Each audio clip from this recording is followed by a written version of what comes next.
Episode की शुरुआत होती है। एक लड़का सीढ़ियों पे चढ़ते चढ़ते टेरेस पे चला आता है। उसके पीछे पीछे बहुत लड़के भी टेरेस पे चले आते हैं। ये वाला लड़का इन लड़कों की बातों से बहुत ज्यादा परेशान हो जाता है और छत से कूद जाता है। बट व्हाट द फक, आसमान से एक अप्सरा जैसी खूबसूरत दिखने वाली लड़की आती है और उस लड़की को बचाते हुए बोलती है, क्या तुमने कुबीर चॉकलेट खाया है? हमारे इस एनिमी का हीरो बताता है कि उसका नाम जियांग हाओई है। वह एक 19 साल का हाई स्कूल स्टूडेंट है। हाओई आगे बताता है कि वह पूरा आराम से अपना हाई स्कूल की जिंदगी काट रहा होता है। तभी एक लड़की, एक बहुत ज्यादा खूबसूरत दिखने वाली लड़की जो कि स्कूल में बहुत ज्यादा फेमस है, उसके पास आती है और उसका हाथ पकड़ लेती है। हाथ पकड़ने के बाद वह लड़की हायोई को बोलती है कि हायोई, मैं तुम्हारे साथ अपना बच्चा पैदा करना चाहती हूँ।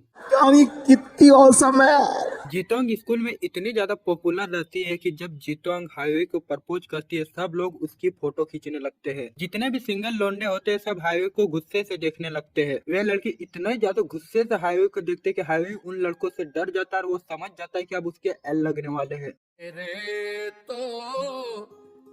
लग गए। इतनी में ही जितोंग रुकती नहीं, आगे जितोंग बोलती है हाईवे क्योंकि हाईवे तुम्हारा और मेरा बच्चा अब 3 मंथ का हो चुका है, यानी कि वो प्रेग्नेंट है। हाईवे जब जितोंग से यह सुनते वो जितोंग को बोलते, भला तू है कौन? मैंने तो आज तक तुमको देखा ना, जाना है ना, मैं तुमको पहचानता हूँ। मैं तुमको कैसे 3 महीने का प्रेग्नेंट कर सकता हूँ? जब सारे सिंगल लोंडे सुनते हैं कि हाईवे जो है जितोंग को 3 महीना को प्रेग्नेंट कर दिया है, सारे लोंडे पूरा गुस्सा हो जाते हैं और उसको दौड़ाने लगते हैं। हाईवे जितोंग को लेकर वहां से भाग जाता है, एक जगह आके छुप जाता है। लेकिन जब वो मोबाइल खोलता है, स्कूल का वेबसाइट खोलता है, स्कूल के वेबसाइट में लिखा हुआ है कि ये लौंडा जहाँ पर भी मिलेगा इस लौंडा की गाड़ मार। अब जितोंग की नौटंकी देखो। जितोंग हाईवे को बोलती है, हाईवे मैं 3 महीने की प्रेग्नेंट हूँ, फिर भी तुम मेरे इन छोटे छोटे पैरों से तुम मुझे इतना दौड़ा रहे हो, शर्म नहीं लग रहा तेरे को? यह सुनने के बाद हाईवे अपने आप में ही शर्म महसूस करने लगता है। लेकिन फिर उसे याद आता है, मैं तो इसको जानता नहीं, फिर मैं इसको प्रेग्नेंट कैसे करूंगा? भाई ये लड़की है कौन? हाईवे जितोंग को बोलता है, जितोंग तुम यहीं पर रहो, मैं उन लड़कों का ध्यान भटकाता और किसी और जगह ले जाता हूँ। हाईवे उन लड़कों का ध्यान भटका के टॉयलेट पे जाके छिप जाता है। लेकिन what the fuck, school president आती है और हाईवे को बोलती है, हाईवे ये क्या है, तुम्हारा जितोंग के बीच क्या चल रहा है? हाईवे स्कूल प्रेसिडेंट को बोलते, तुमको क्या, मेरा जितोंग के बीच जो चले तुमको इससे क्या मतलब? स्कूल प्रेसिडेंट हाईवे को बोलता है, हाईवे तुम आज मुझे भूल गए हो? जब जितोंग तुम्हारे पास आ गई है तो तुम भूल गए हो कि मैं तेरी गर्लफ्रेंड, तुम मेरा बॉयफ्रेंड। जब स्कूल प्रेसिडेंट के बॉडीगार्ड सब ये सुनते हैं कि उसकी प्रेसिडेंट को हाईवे धोखा दे रहा है, वे लोग पूरा गुस्सा हो जाते हैं और हाईवे को पेल देते हैं। हाईवे किसी तरह उनके चंगुल से बचकर बाहर निकलता है। लेकिन व्हाट द फक, एक और लड़की आती है और उसे गले लगा लेती है। फिर हाईवे बोलता है,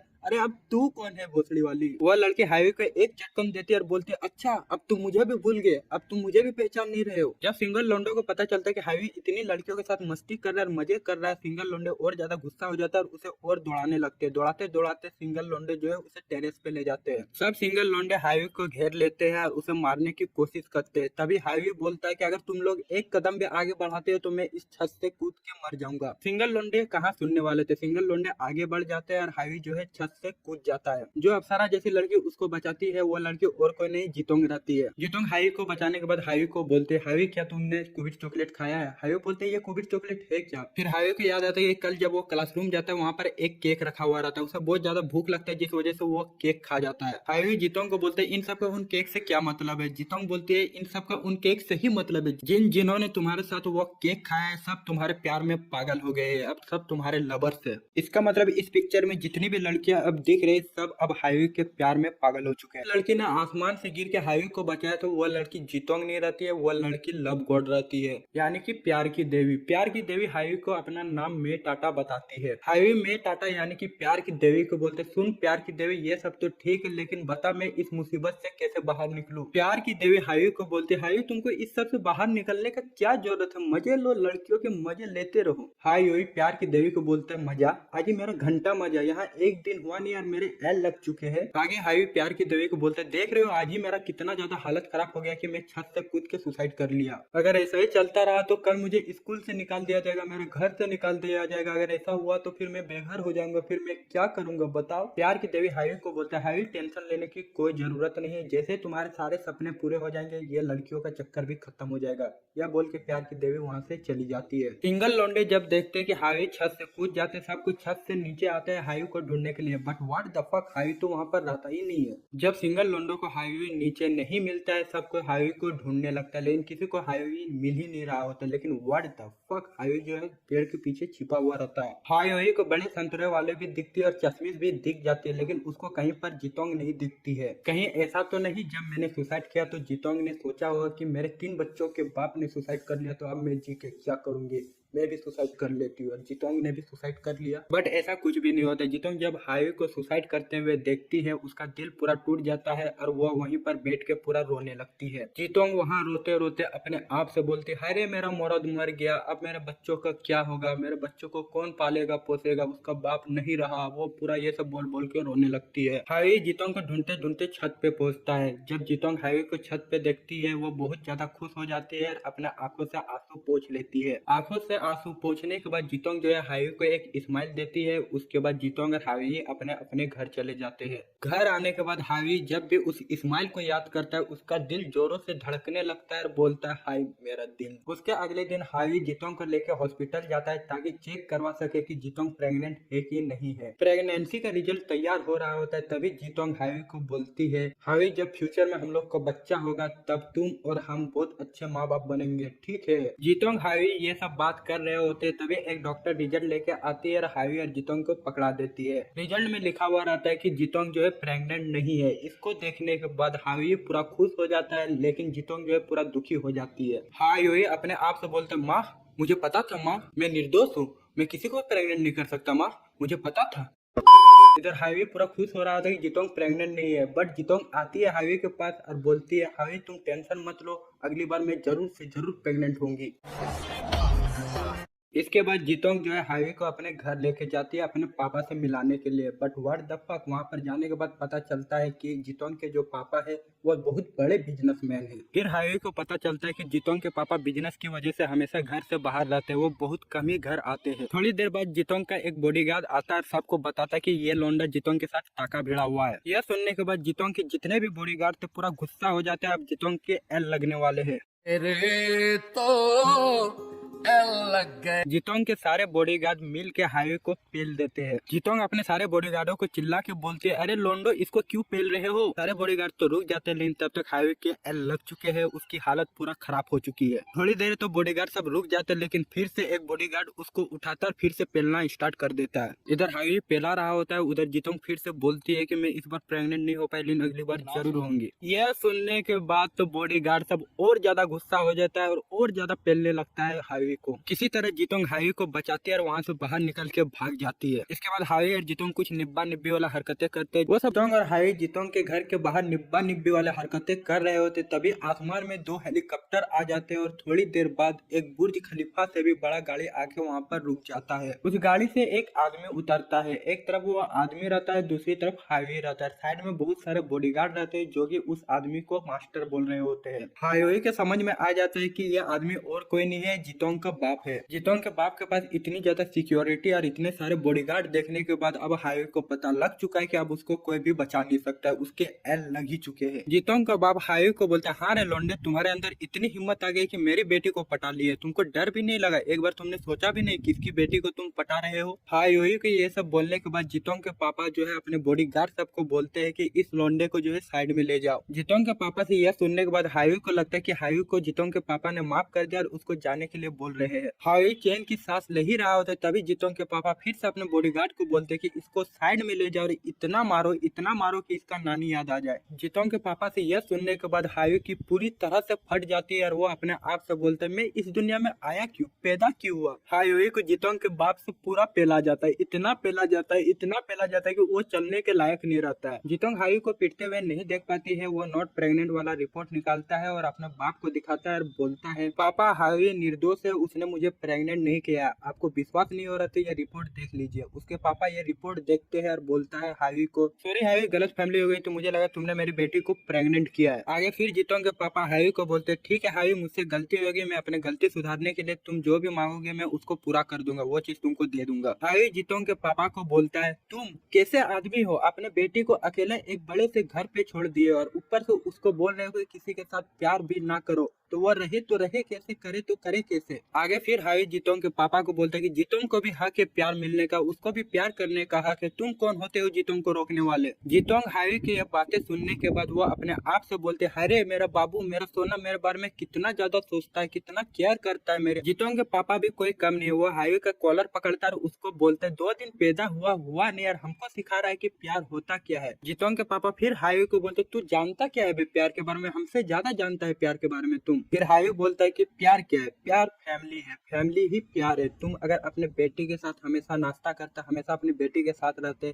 तो तुम्हारी बेटी हमेशा खुश रहती। हाईवे का इतना इमोशनल स्पीच सुनने के बाद जितने भी नौकर नौकरानियां और जितने भी बॉडीगार्ड रहते हैं, यह बात सुनने के बाद सब कोई रोने लगते हैं। हाईवे इतना इमोशनल स्पीच देने के बाद, सबका दिल जीतने के बाद किसी तरह अपना जान बचा के वहाँ से भाग जाता है। हाईवे का इतना इमोशनल स्पीच सुनने के बाद जितोंग का बाप भी पिघल जाता है। जितोंग का बाप अपनी बेटी से सॉरी बोलता है, बोलता है कि हमेशा उसके साथ रहेगा आपसे। हाईवे चल रहा होता है तभी उसके पास एक पर्ची उड़ के आता है। जब वो पर्ची पढ़ता है उसमें क्या लिखा हुआ है पता है? उस कागज में हाईवे का फोटो छपा हुआ रहता है। उस फोटो के नीचे लिखा हुआ रहता है इस लड़के का नाम हाईवे जियांग है, कि हाईवे की पत्नी लिन युआन और इसके 2 छोटे छोटे बच्चे इसको ढूंढ रहे हैं, बट ये लापता हो गया है। जिसको भी ये दिखे प्लीज इस कॉन्टेक्ट पे इन्फॉर्म करे। हाईवे ये पढ़ने के बाद अपने आप से बोलते, काश मैं वो कुबिट चॉकलेट नहीं खाता, उस कुबिट चॉकलेट साले उस कुबिट चॉकलेट ने मेरे एल लगा दिए। हाईवे थक हार के अपने क्लास आता है। क्लास आने के बाद वो सो जाता है। जब उसकी नींद खुलती है वह देखता है कि उसके सामने जितोंग खड़ी रहती है। जितोंग को देख के वो पूरा चौंक जाता है, क्योंकि टाटा ने बोला था, यानी कि प्यार की देवी ने बोला था कि जिसने भी कुबिट चॉकलेट खाया उसका सपना पूरा हो जाएगा, तो वो कुबिट चॉकलेट के चंगुल से आजाद हो जाएगी और साथ ही साथ उसके कुबिट चॉकलेट से जुड़े जितने भी याददाश्त है वो भी सारे याददाश्त मिट जाएंगे। अब जबकि जितोंग का सपना पूरा हो चुका है तो वो भी कुबिट चॉकलेट के चंगुल से आजाद हो चुकी है, मतलब उसका याददाश्त मिट चुका है। मतलब जितोंग का हाईवे के बारे में सब कुछ भूल जाना चाहिए था, लेकिन व्हाट द फक, जितोंग को जो है सब कुछ याद रहता है, वो कुछ भी नहीं भूलती है। इधर हाईवे का एक टेंशन खत्म होने का नाम नहीं लेता है, तब तक ले दूसरा टेंशन आ जाता है, यानी कि हाईवे की निंजा पत्नी युआन वहाँ पर आ जाती है। जब वह देखती है हाईवे और जितोंग को एक साथ, वो पूरा गुस्सा हो जाती है और बोलती है, अपने पत्नी के रहते हुए दूसरा लड़की के साथ गुलछर्रे उड़ा रहे हो। इसके बाद युआन बोलती है कि सबको बताना पड़ेगा कि तुम्हारी पत्नी कौन है। उसके बाद युआन जो है हाईवे को पूरा जोर से किस करने लगती है। युआन हाईवे को किस कर ही रही होती है तभी उसकी मम्मी वहाँ पर आ जाती है और बोलती है उसको, तुम बेटी, तुम अमेरिका से सिर्फ इस चूतिया लड़के के लिए यहाँ पर आई हो। इसके बाद युआन की मम्मी अपने बॉडीगार्ड सबको बुलाती है और बोलती है कि हाईवे को उठा के मेरे पास स्कूल के बाहर लेके आओ। हाईवे और युआन की मम्मी की मुलाकात स्कूल के बाहर होती है। युआन की मम्मी हाईवे को बोलता है, देख बेटा, हाईवे अपना इंश्योरेंस करा ले, क्योंकि अब से तुम मेरा बेटी के अगल बगल भी भटके तो तुम्हारी एल लगवा दूंगी। युआन की मम्मी हाईवे को धमकी देने के बाद वहाँ से चली जाती है। यह धमकी सुन के हाईवे की पूरी तरह से फट अपने क्लासरूम जा रहा होता है। रास्ते में ही स्कूल प्रेसिडेंट युआन हाईवे का रास्ता काट देती है और उसको बोलती है, हाईवे तुम कितने नीच आदमी हो, कितने कमीने हो, कितनी लड़कियों के साथ तुम गुलछर्रे उड़ाओगे। स्कूल प्रेसिडेंट युआन हाईवे को यह सब बोलने के बाद उसके गाल पे एक थप्पड़ पेल देती है। युआन हाईवे को एक थप्पड़ मारने के बाद हाईवे को बोलती है, जा हाईवे कमीने, मैं तुम्हारे साथ और नहीं रहूंगा, मैं तुम्हारे साथ ब्रेकअप करती हूँ। हाईवे बहुत ज्यादा गुस्सा हो जाता है, युआन को बोलता है, युआन अगर तुम्हारा ऐसा ही एटीट्यूड रहा तो कोई भी लड़का तुमसे बात नहीं करेगा,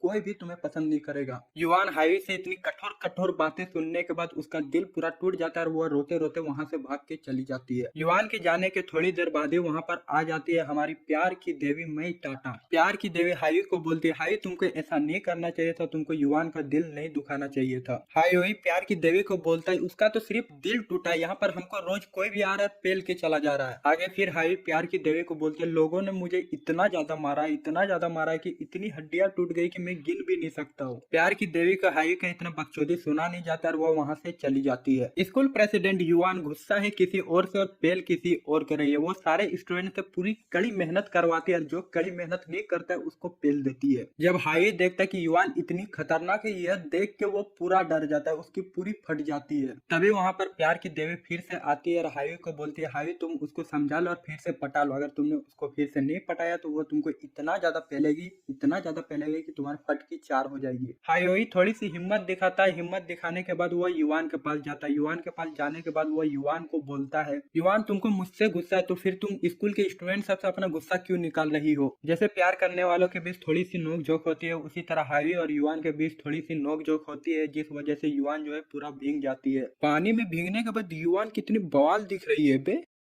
जब हावी देखता है कि उसकी वजह से युवान पूरी भीग गई है, उसकी फट के चार हो जाती है। वो अब सोचने लगता है कि अब जो है युवान उसको पेलने वाली है, बट ऐसा कुछ भी नहीं होता है। उल्टा युवान बहुत ज्यादा दुखी हो जाती है और अपना दुखी शक्ल लेके वहां से चली जाती है। जब हावी युवान का इतना दुखी शक्ल देखता है, इतना मायूस शक्ल देखता है, उसको भी बहुत ज्यादा बुरा लगता है और वह भी दुखी हो जाता है। युवान घर जाने के बाद नहाते नहाते पूरा रोती है और वो अपने आप से बोलती है, हावी तुमको पता नहीं मैं तुमसे कितना प्यार करती हूँ, लेकिन तुम मुझसे प्यार नहीं करते हो, खाली दूसरे लड़कियों के साथ गुलछर्रे उड़ाते हो। युवान रोने धोने के बाद अपने आप से बोलती है, अब मुझे हावी से कोई लेना देना नहीं, अब उससे मैं प्यार नहीं करूंगी, कल से मैं एक नया स्टार्ट करूंगी। उसके अगले दिन हावी की जब नींद खुलती वो क्या देखता है, लीन उसके ऊपर बैठी हुई है। लीन हावी को बोलती है, डार्लिंग इतनी जल्दी उठ के क्या करेंगे, चलो थोड़ी सी मजे करते हैं। लीन हावी को यह सब बोलने के बाद धीरे धीरे करके वह उसके पास आने लगती है। लीन हावी को किस करने वाला होता है, हावी भी लीन को किस करने वाला होता है। फिर उसको याद आता है कि लीन की माँ ने उसको बोला था अगर वह लीन के करीब भी गया तो उसकी पेल के रख देगा। जैसे हावी को लीन की माँ की बात याद आती है, उसकी फट के चार हो जाती है और वह लीन को धक्का देता है और उसको जाने के लिए बोलता है अपने रूम से। लीन हावी का यह बात सुनकर बहुत ज्यादा गुस्सा हो जाती है, जिस वजह से वह हावी को उसके रूम में बंद कर देती है। और ये सब बकचोदी हावी के माँ बाप देख रहे होते हैं और हावी के माँ बाप कुछ कर भी नहीं रहे होते हैं। हावी की माँ हावी के पापा को बोलते हैं, आप कुछ कर क्यों नहीं रहे, आप इतने शांति से बैठे क्यों है, जबकि वो लड़की हमारे बेटे को परेशान कर रही है। हावी के पापा हावी से कम थोड़े ना है, वो हावी की मॉम को बोलते हैं, तुम टेंशन क्यों ले रही हो, वो लड़की हमारे बेटे को परेशान नहीं कर रही है, बल्कि वो हमारे बेटे का ख्याल रख रही है। हावी किसी तरह बहुत मेहनत करने के बाद आखिरकार उस रूम से बाहर निकल आता है। रूम से बाहर निकलने के बाद वह दौड़े दौड़े जीतोंग के पास जाके पहुंचता है, क्योंकि आज हावी का जीतोंग के साथ डेट, तो दोनों डेट के लिए कॉफी पीने के लिए जाते हैं। जीतोंग का दिल पूरा जोरों से धड़कने लगता है, जीतोंग का चेहरा पूरा लाल हो जाता है, जिस वजह से हावी को लगता है कि शायद जीतोंग को बुखार है।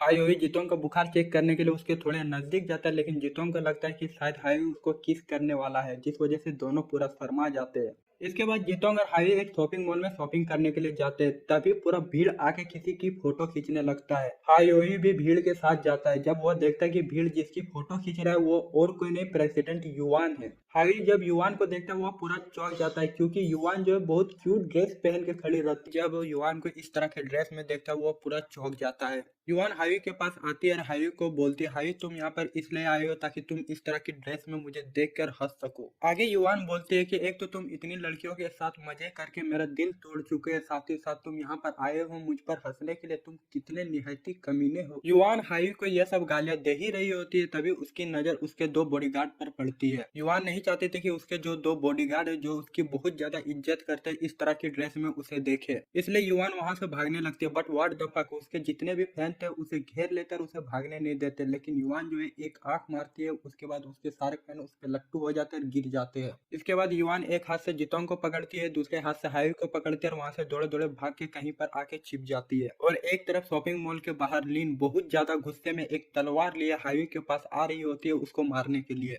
एक तरफ हावी को बिल्कुल भी पता नहीं कि लीन एक तलवार लेके उसके तरफ बढ़ रही है। दूसरी तरफ हावी जान से बेफिक्र युवान का मजाक उड़ाते हुए बोलता है, युवान मुझे लगा नहीं था कि तुम जैसी लड़की इस तरह का ड्रेस पहनने का शौक होगा। हावी से यह सुनने के बाद युवान और ज्यादा गुस्सा हो जाती है। वो आती है हावी के पास और उसका मुंह पकड़ लेते हैं और उसको बोलते, तुम अभी भी मुझ पर हंस रहे हो। इसके बाद हावी का फट के 24 हो जाता है। वो अपनी जान बचाने के लिए झूठ मूठ को युवान को बोलता है, अरे मैं तो तुम्हारी तारीफ कर रहा था, मैं तुम्हारा मजाक थोड़ा न उड़ा रहा था। जब जीतोंग हावी से यह सुनती है वो अपने आप से बोलती है, अच्छा तो हावी को कैट ड्रेस बहुत ज्यादा पसंद है, तो मुझको भी लग रहा है कि कैट ड्रेस पहनना ही पड़ेगा। इसके बाद युवान अपनी दुख भरी कहानी हावी को बताते हुए बोलती है कि जब वो न्यू स्कूल में आई थी तो लड़के बहुत ज्यादा परेशान करती थी लड़कियों को। आगे युवान हावी को बताती है कि उस दिन से उसने ठान लिया कि जो भी लड़के लड़कियों को छेड़ेंगे उसको वो पेल देगी। आगे युवान बताती है कि तब से मैं लड़कियों के लिए एक रोल मॉडल बन गया, स्कूल में बहुत ज्यादा फेमस हो गई। लेकिन अगर सबको यह पता चल जाएगा कि मैं इस तरह का ड्रेस पहन के लड़कों को झांसा देती हूँ, मेरी जो इज्जत है वो स्कूल में बिल्कुल कम हो जाएगी, लोग मेरी इज्जत नहीं करेंगे। इसके बाद युवान हावी को बोलती है कि प्लीज हावी किसी को मत बताना कि मैं इस तरह का ड्रेस पहन के घूमती हूँ। हावी युवान को बोलता है कि तोबा कैसी लड़की हो तुम, एक तरफ तुम लड़कों को ऐसी ड्रेस पहन के झांसा भी देना चाहती हो, दूसरी तरफ तुम लड़कों को मारकर लड़कियों की सिंपैथी भी लेना चाहती हो। यह सब बकचोदियां चल ही रही होती है, तभी अनाउंसमेंट होता है कि कॉस्प्ले कंपटीशन शुरू होने वाला है। जीतोंग युवान को बोलते ये सब बकचोदियां छोड़ो और चलो कंपटीशन स्टार्ट होने वाले है, उसको देखेंगे। इसके बाद युवान अपने मगरमच्छ के आंसू निकालते हुए बोलती बोलती है कि मैं इस कंपटीशन में हिस्सा नहीं ले सकती हूँ, इस कंपटीशन में वही हिस्सा ले सकते हैं जो कि 3 मेंबर का ग्रुप होगा। आगे युआन बोलती है कि मैं अकेली हूँ जिस वजह से इस कंपटीशन में हिस्सा नहीं ले सकती हूँ, मुझे और 2 मेंबर चाहिए इस कंपटीशन में हिस्सा लेने के लिए। ये सब बात हो ही रही होती है, तभी जितोंग अपनी टांग अड़ाती है और वो बोलती है कि हम लोग भी तो 3 मेंबर है, हम लोग मिलकर इस कंपटीशन में हिस्सा ले सकते हैं। बेचारा हाई इस कंपटीशन में उसको हिस्सा लेने का कोई भी मन नहीं था, उसको जबरदस्ती लड़कियों के कपड़े पहना दिया जाता है। उसके बाद हाई इस तरह दिखने लगता है। लड़कियों के ड्रेस पहनने के बाद हाई अपने आप को शीशे में देखता है। शीशे में इतनी गंदी शक्ल देखने के बाद उसकी उल्टी होने लगती है और बोलता है ये कौन है। एक मुसीबत चलती नहीं उससे पहले हाई के पास दूसरी मुसीबत आ जाती है। लिन उस कमरे में चुपके से आती है और हाई को लड़कियों के ड्रेस में फोटो खींच लेती है। लिन हाई के लड़कियों के ड्रेस में फोटो खींचने के बाद वहाँ से चली जाती है। वो जाते जाते अपने आप से बोलती है कि यह फोटो दिखा के वो हाई को ब्लैकमेल करेगी। इसके बाद लिन अपने मन में ये बहुत ज्यादा खुश हो जाती है और अपने आप से बोलती है अब हाई को मेरा होने से कोई भी रोक नहीं सकता है। इसके बाद युआन अपना कॉस्प्ले ड्रेस निकालने लगती है, बट व्हाट द फक, ये कॉस्प्ले ड्रेस तो पूरी फट चुकी है। जब युआन अपना कॉस्प्ले ड्रेस ऐसा फटा हुआ देखती है वो पूरा रोने लगती है। रोते रोते वो वहाँ से भाग के चली जाती है।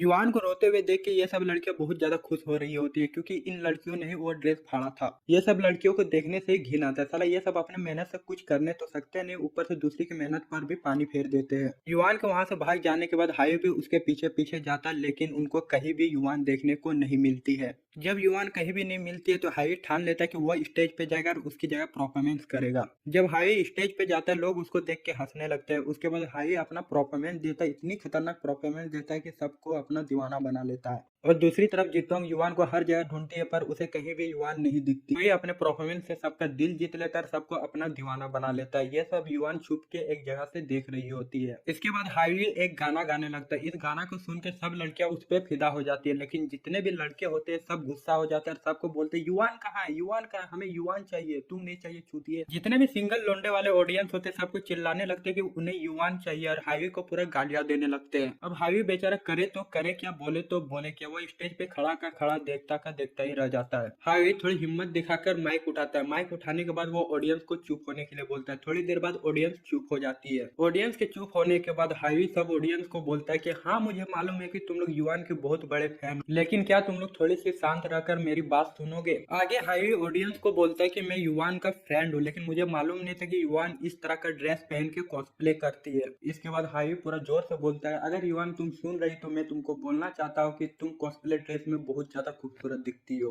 युआन ये सब छुप छुप के सुन रही होती है। जब युआन हाई से यह सब सुनती है वो बहुत ज्यादा खुश हो जाती है। खुशी के मारे उसके आंखों से आंसू निकलने लगते हैं। इसके बाद प्यार की देवी आती है। प्यार की देवी थोड़ी सी जादू करती है। उसके बाद युआन और हाई की पूरा खतरनाक एंट्री होती है। युआन और हाई की इतनी खतरनाक एंट्री देखने के बाद जितने भी ऑडियंस रहते हैं सब पागल हो जाते हैं, पागलों की तरह चिल्लाने लगते हैं। बट एक ऐसी लड़की है जो कि युआन और हाई के इस एंट्री के बाद इतना ज्यादा गुस्सा हो जाती है कि अब जो है वो किसी का भी मर्डर कर देगी। युआन और हाई यह कंपटीशन जीत जाते हैं। कंपटीशन जीतने के बाद वे दोनों चेंजिंग रूम जाते हैं। चेंजिंग रूम जाने के बाद दोनों लड़ने लगते हैं कि कौन पहले चेंज करेगा कपड़ा। युआन बोलता है कि पहले मैं आए इसलिए मैं पहले कपड़ा चेंज करूंगी, लेकिन हाई बोलता है कि मैं पहले आया इसलिए मैं पहले कपड़ा चेंज करूंगा। युआन और हाई लड़ ही रहे होते तभी एक बिजली चमकता है। बिजली चमकने के बाद दोनों के कपड़े गायब हो जाते हैं, दोनों नंगे हो जाते हैं। युआन हाई को घूर घूर के देखने लगती है, हाई युआन को घूर घूर के देखने लगता है। बेसिकली दोनों एक दूसरे के नंगे शरीर को घूर घूर के देखने लगते हैं। दोनों को कुछ समझ में नहीं आ रहा होता कि यहाँ पर चल क्या रहा है, उनके कपड़े गायब कहाँ हो गए। जब तक युआन को पता चलता है कि उसके कपड़े गायब हो चुके हैं और हाई जो है उसको घूर घूर के देख रहा है, वो पूरा शर्मा जाती है। शर्माने के बाद वो हाई के गाल पे एक थप्पड़ फेंक देती है। इसके बाद युआन हाई को उठाती है और उसको नंगे रूम के बाहर फेंक देती है।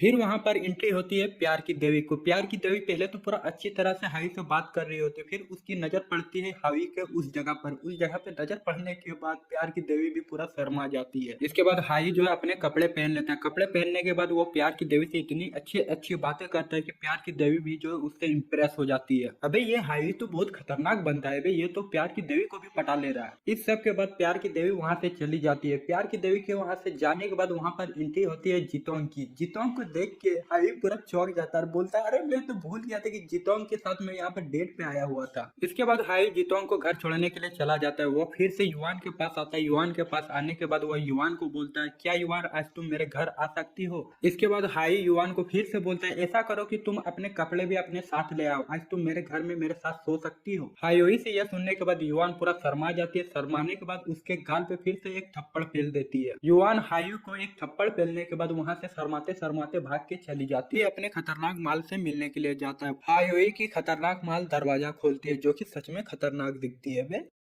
खतरनाक माल और कोई नहीं हाई की मिडिल स्कूल के टीचर रान है। जब हाई देखते हैं कि उसके टीचर रान इतने छोटे छोटे कपड़े पहनी हुई है, वो पूरा शर्मा जाता है। शर्माते हुए अपने टीचर को बोलते हैं टीचर आप इतनी छोटी छोटी कपड़े क्यों पहनी हो। टीचर रान भी बहुत खतरनाक है। टीचर रान हाई के इस बात का जवाब देते हुए हाई को बोलती है हाई तुम इसलिए तो नहीं डर रहे क्योंकि मैं इतनी छोटे छोटे कपड़े पहनी हूँ, साथ ही साथ इस रूम में हम लोग दोनों अकेले हैं और तुम ये तो नहीं सोच रहे कुछ गड़बड़ हो जाएगी। हाई समझ जाता है कि टीचर रान किस गड़बड़ी की बात कर रही है। हाई टीचर रान का यह बात सुनने के बाद और भी ज्यादा शर्मा जाता है। टीचर रान को बोलते टीचर रान बस भी कीजिए, बहुत ठरकी वाले बातें करते हैं। इसके बाद टीचर रान थोड़ी सी नजदीक आती है हाई की और हाई को बोलते हाई तुम बिना प्रॉब्लम के तो यहाँ पर आओगे नहीं, बताओ क्या प्रॉब्लम है। हाई टीचर रान को कुछ बोलने ही वाला होता है तभी टीचर रान हाई को बोलती है हाई जरूर तुम्हारा उस छोटे गर्लफ्रेंड रिलेटेड ही कोई प्रॉब्लम होगा। हाई टीचर रान को बोलता है जी घंटा वो मेरी गर्लफ्रेंड, वो सिर्फ चाइल्डहुड फ्रेंड है, चाइल्डहुड फ्रेंड के अलावा कुछ नहीं है। आगे हाई टीचर रान को बोलता है कि हम लोग एक ही स्कूल में पढ़ते थे लेकिन वो लड़की मेरे को परेशान करके रख दी थी, फिर एक दिन वो अमेरिका चली गई तब मेरा जान में जान आया। टीचर रान हाई के इस बात का जवाब देते हुए हाई को बोलते वो अमेरिका चली गई तो फिर अब तुम इतना टेंशन में क्यों हो। हाई टीचर रान को बोलता है कि अगर वो अमेरिका में ही रहती तो मुझे कोई भी टेंशन नहीं होता, लेकिन वो अब अमेरिका से वापस आ चुकी है और मुझे फिर से टेंशन दे रही है।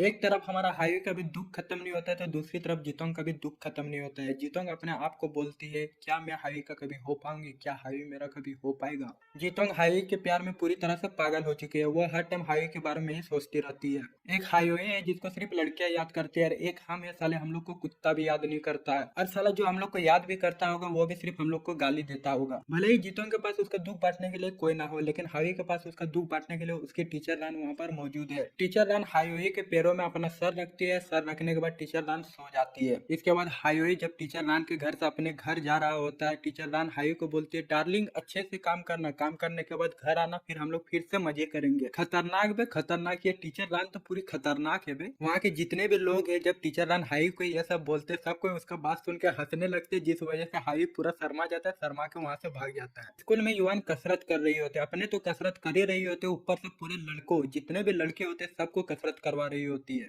हमारे सिंगल लोंडो को बिल्कुल भी कसरत करने का मन नहीं था, लेकिन वे लोग युवान को मना नहीं कर सकते क्योंकि युवान से उनकी फटती है। अब युवान के डर के कारण सिंगल लोंडो को ना चाहते हुए भी कसरत करना पड़ता है। हम सिंगल लोंडो से ऊपर वाले को क्या दुश्मनी है पता नहीं, हम लोग को सिर्फ दुख ही दुख मिलता है। हायोई को सिंगल लोंडो का दुख देखा नहीं जाता, वो सिंगल लोंडो के लिए खड़ा होता है और युवान को बोलता है और युवान को चैलेंज करता है। हायोई युवान को बोलता है युवान मैं तुमको चैलेंज करता हूँ, अगर तुम इस एग्जाम में तुम मेरे से ज्यादा नंबर ले आई तो तुम जीतोगे, अगर इस एग्जाम में मैं तुम्हारे से ज्यादा नंबर ले आया तो मैं जीतूंगा, अगर मैं जीत गया तो मैं जो भी बोलूंगा तुमको वो करना पड़ेगा। मैं तो तेरे को हरामी समझता था, तो राम निकला रे, देव मानुस निकला।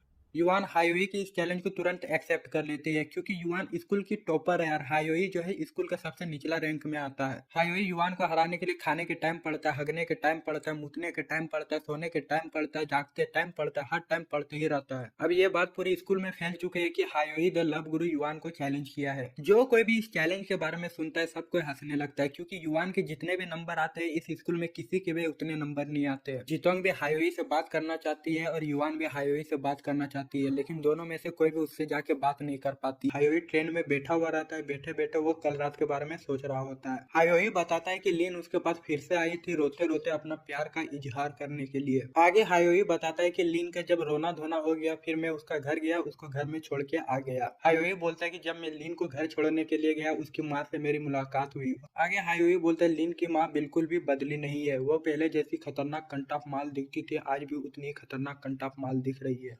कैसी अपमानजनक बातें कर रहा है लड़का, ये अश्लील है ये लौंडा। एक तरफ हायोई ये सब सोच रहा होता है तो दूसरी तरफ युवान अपना मुंह धो रही होती है। अपना मुंह धोने के बाद वो अपना बाल बिखारती है, वो इस तरह से अपना बाल बिखारती है इतनी खतरनाक दिखती है कि कोई भी उसका फैन हो जाएगा। इधर हायोई स्कूल पहुंच चुका है, वो और जीतोंग स्कूल के अंदर आ ही रहे होते तभी युवान और उसकी गैंग स्कूल के गेट के बाहर खड़े रहते हैं। जीतोंग और हायोई को रोक लेते हैं। जब हायोई इतनी सारी खतरनाक लड़कियों को एक साथ देखता है उसकी पूरी तरह से फट जाती है। हायोई भी कोई कम नहीं है, वो भी डरने वालों में से नहीं है। वो पूरी हिम्मत करता है, हिम्मत के साथ वो सारी लड़कियों को इग्नोर करके वहां से चला जाता है। हाईवे इतना घमंड और इतना एटीट्यूड के साथ सारी लड़कियों को इग्नोर करता है कि सारी लड़कियां गुस्सा हो जाती है और उसको चिल्ला के बोलते हैं, हाईवे अभी जितना घमंड करना है घमंड कर ले, युवान जब तुमसे ज्यादा नंबर लेकर आएगी एग्जाम में और तुमको चैलेंज में हराएगी, फिर देखते तुम्हारा घमंड कितना रहता है। ये सारे कुत्ते भोंकते रहते हैं, लेकिन हाईवे इनको इग्नोर करके फिर से एटीट्यूड दिखाते हुए वहां से चला जाता है। कुछ दिनों बाद एग्जाम शुरू हो जाते हैं। एग्जाम शुरू होने के बाद सब कोई पूरा मेहनत से लिखता है, एग्जाम देता है। हाईवे भी पूरा मेहनत से एग्जाम देता है, युवान भी पूरा मेहनत से एग्जाम देता है।